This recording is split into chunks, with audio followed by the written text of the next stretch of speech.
Well, US Senator Tim Scott has launched his campaign for the presidency in 2024. The only black Republican senator in Congress, the rising Conservative star is being closely watched as a potential pick for vice president.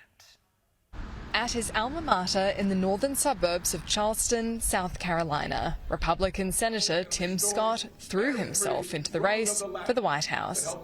I'm announcing today that I'm running for president of the United States of America. He's not one of the highest polling prospects by far for the Republicans, but he's an extremely popular senator. Tim Scott is the real deal. The only black Republican in the Senate, Tim Scott built a following for his frank approach to the BLM movement. When I refunded the police, they called me a token. When I pushed back on President Biden, they even called me the N-word. I disrupt their narrative. He's also one of the few high-profile Republicans that hasn't caught the ire of former President Donald Trump, and remains a strong favourite for vice president on theoretical ticket matchups.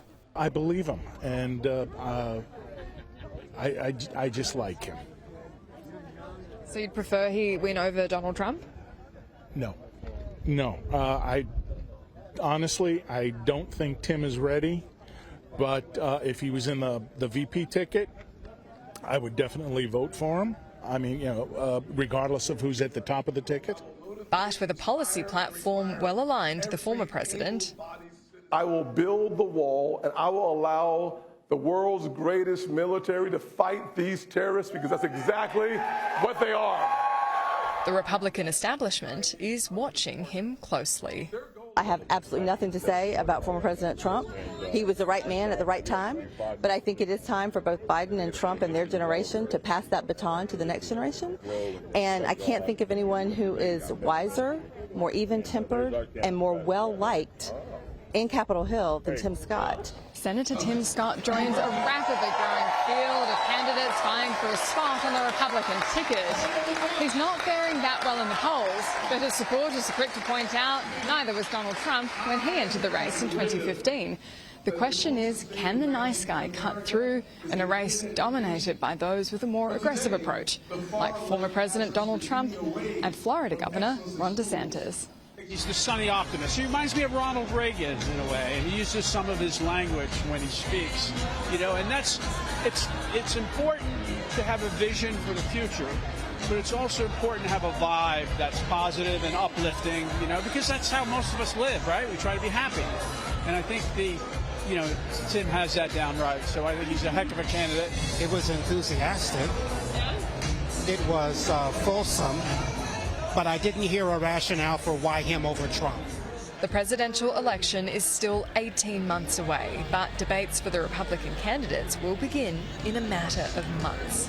Annalise Nielsen, Sky News, Charleston, South Carolina. Joining me now live is former White House Chief of Staff and Bondi Partners consultant Mick Mulvaney. Mick Mulvaney, great to see you live there in Charleston, South Carolina. So how did the launch go? It went very well. In fact, it's still going on right now. Senator Scott is giving a speech as I speak right here in the next room. He's doing a fundraising dinner tonight after his announcement. Yeah, rollout went really well, LJ. It was a good speech. It was an Obama-esque type of speech, a very uplifting kind of speech, the kind of speech that Republicans haven't heard from candidates probably in a long time, probably since Ronald Reagan. So, yeah, all of the things that Annalise just mentioned are correct. He's not polling very highly yet, and he's not very well known yet. But with that message combined with the amount of money he has, which is considerable, he just ran for Senate and is sitting on roughly $25 million in cash that he can use to get his message out. That's a big number, and my guess is you'll start to see him moving up in the polls relatively quickly. Yeah, okay. It's interesting. The people that do know him, though, that were at that launch today, the people that Annalise spoke to, seem to like him, but they see him as a VP, not a P. Yeah, I don't expect that. Given that, of course, the people today liked him. This was his hometown, his home county. This is his own congressional district. He's a senator for this state right now. He still lives here, so it's not surprising that the folks there today like him.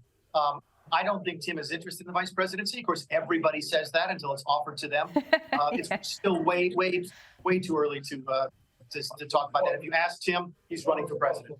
Yeah, it's a crowded field when not on people, I would say, but on egos and airtime and space. I mean, Donald Trump takes up a lot of that. Then you've got Ron DeSantis as well. How do you cut through with these big personalities?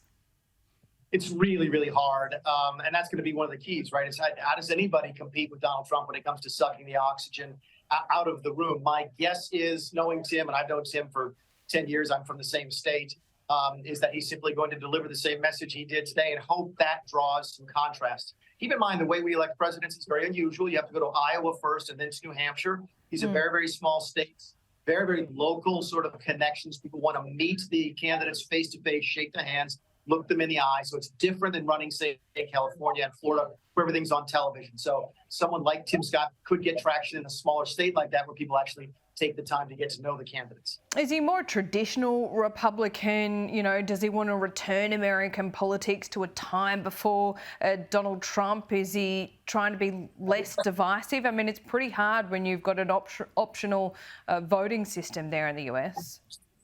It is, and he's unique, I guess, in all of the other candidates because he's the only one whose current situation is not really tied to Trump in any way. Ron DeSantis was governor in part because of Donald Trump. Nikki Haley was an ambassador in part because of Donald Trump. Michael Pence was clearly the vice president because of Donald Trump. So they all have that connection with Trump that Tim sort of doesn't have. He's run his own races and become his own senator and so forth. So whether or not he can turn that to his advantage remains to be seen.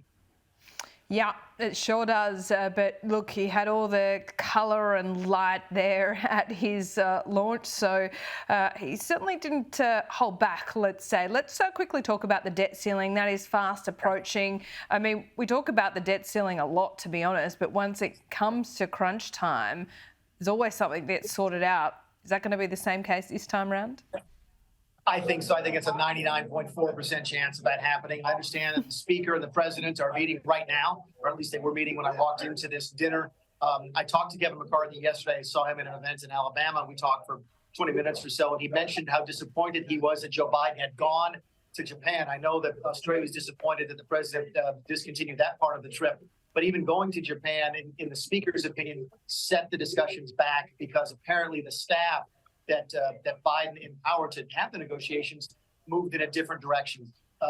Kevin McCarthy would tell you that before Biden left, he was interested in talking about some spending reductions. That changed over the weekend. Was interested to talk about some work requirements. That changed over the weekend. So it's almost like they took 2 or 3 steps back. My understanding now is that those two principals are speaking face to face, which is really the only way this deal is going to get done. Okay, so you say 99.4% chance, was it? It is, which leaves a 0.6% chance that it doesn't get done, which is going to be very interesting. Okay, well, we'll take that. They're pretty good odds. Mick Mulvaney, good to talk to you as always, live there from Charleston. Thanks, LJ.